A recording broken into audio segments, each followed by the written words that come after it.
What if you're not lost? You just got really good at surviving in a world that teaches you to leave yourself. Why? Because if you just follow these rules, then you'll get all the rewards that society promises you. You'll get the success, the money, the house. And while, if that's your path and it feels aligned to you, stay devoted. Often what happens is we leave little fragments of us along the way and wonder why we feel lost. But how could you not feel lost in a system that teaches you to abandon yourself? So in this video, I want to break down how it's just alive being lost, how you've never actually been lost, what disconnection feels like in your body, and how you can reconnect to yourself. And so if you're new here, my name's Kev. I'm an award-winning furniture designer, and I help ambitious creatives get into their body so they can live a more fulfilling life and create a creative business now.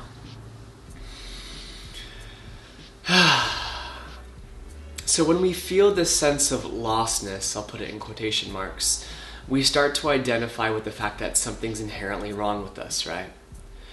All of the kind of confusion, the paralysis, all the ways we start to fix ourselves externally, believing that there is a problem. And all of those things kind of reinforce the belief that there's a problem in the first place. But I want to offer you this. What if there is no problem other than the fact that you think there is a problem? It's not outside of you. There's nothing broken with you. You are just disconnected from yourself. And this is a moment, a season, a flavor of the human experience that we all brush up against and occupy maybe many times in our lives. I'll be the first to say I've felt lost so many times, especially in this last year. There's been so many moments where I'm like, I'm just fucking lost. And what that actually points to in my body is that I don't know how to connect to myself right now. I don't know how to connect to what I actually want. I don't know how to own that, and I certainly don't know how to move forward. All of those are products from not being attuned to self, right? So that lostness implies that there's something broken about us that we need to fix out there, which just reinforces the fact that the problem's outside of you and you gotta find it and fix it, keeping you separate from actually doing the work it takes to reconnect yourself. So when we're in these seasons, we can feel aimless, purposelessness, and directionless, you know? And it's not that you are distant from the things that you crave in your life and what you want to pursue. It's just that you're distant from occupying your own center, right? So everything in our culture sort of teaches us to leave our center in order to, quote, get what we think we want. We have this early conditioning that we need to please, perform, and perfect, right?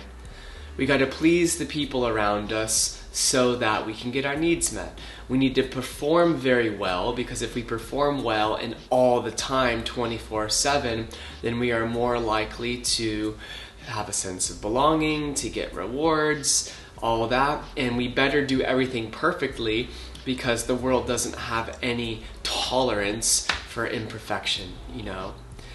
And all of those are deeply ingrained in our systems, but they're also ready to be refined and updated. I don't want to call them bullshit like I love calling, because they're real. Like, they've been the truth of how we've related to ourselves, right? But until we break those patterns and realize I don't need to please anybody, I don't need to focus on heavily on my performance, and I certainly don't need to be perfect. I need to connect to myself, I need to become deeply present, and I need to allow my perfectly imperfect self to feel safe to express, you know? That's all that we really are asked of in this life.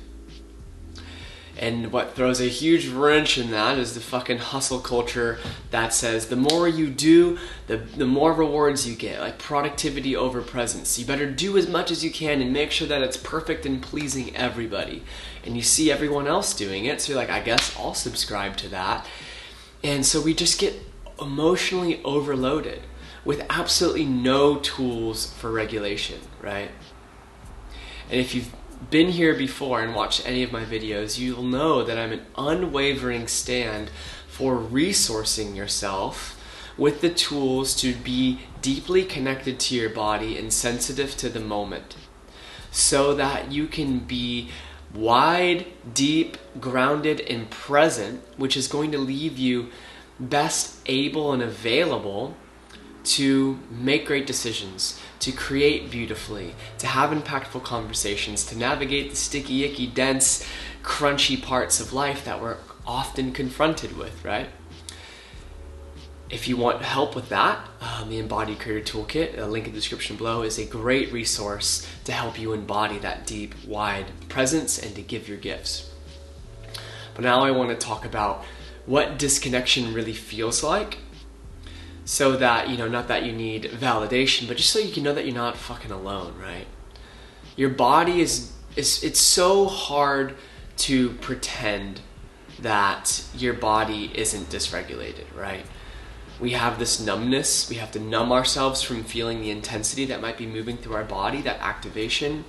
We have mental fog and this indecisiveness because we can't make a decision if we're not connected to ourselves, right?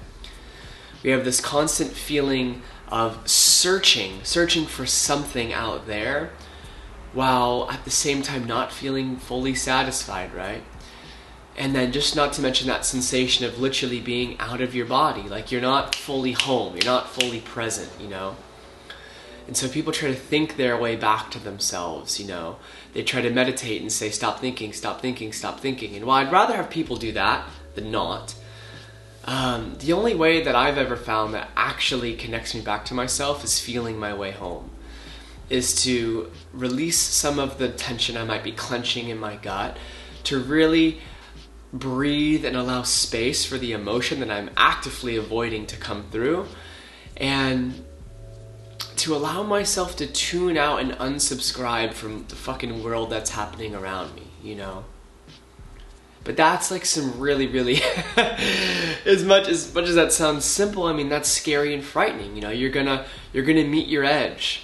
You're gonna have to let go of needing to figure it all out, You're gonna have to come down from the neck, living from the neck up, and drop down into your body. You're gonna have to stop searching for external validation and learn to love the part of you, yourself, that is looking for it. That's some fucking deep work, right? But this is what it means to come home and to reconnect with yourself.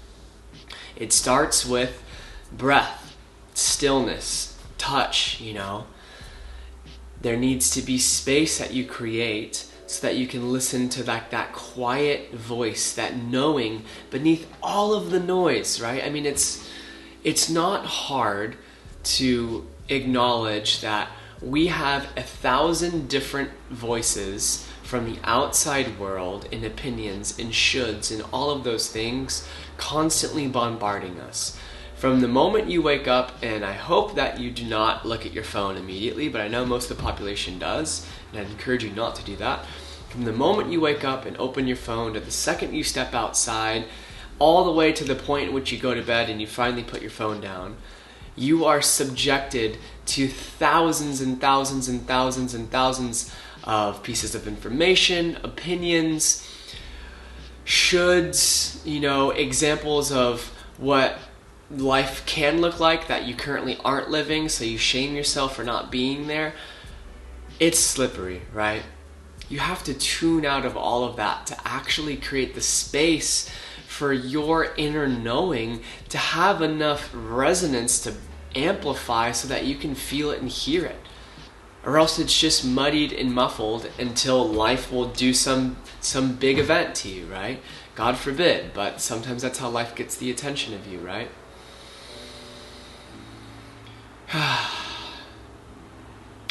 And I speak to this knowing that it's equally tender, but also urgent, We can't keep numbing ourselves and distracting ourselves from the truth of who we are. If we want to live a great life, we have to connect deeply to ourselves. We have to remember who we are beneath all the noise. because you were never lost. You cannot physically be lost because you're only ever where you are. That's just truth.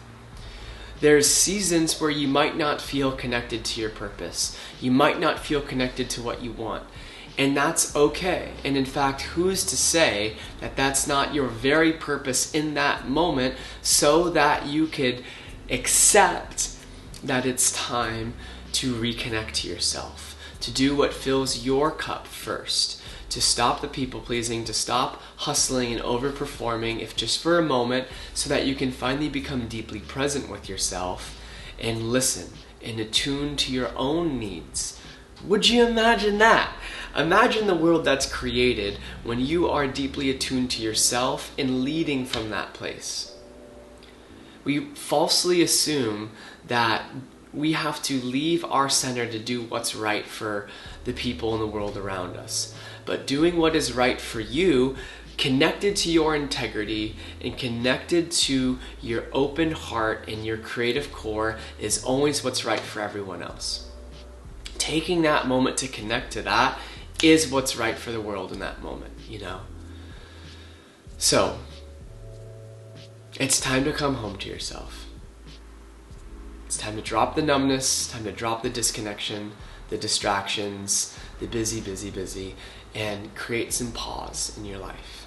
So take this week, sprinkle in some intentional moments of pause, 15 minutes, breathe, look at a tree, listen to a bird, whatever it is that you can step outside of the speediness of this kind of dysregulated society so that you can step back into your body.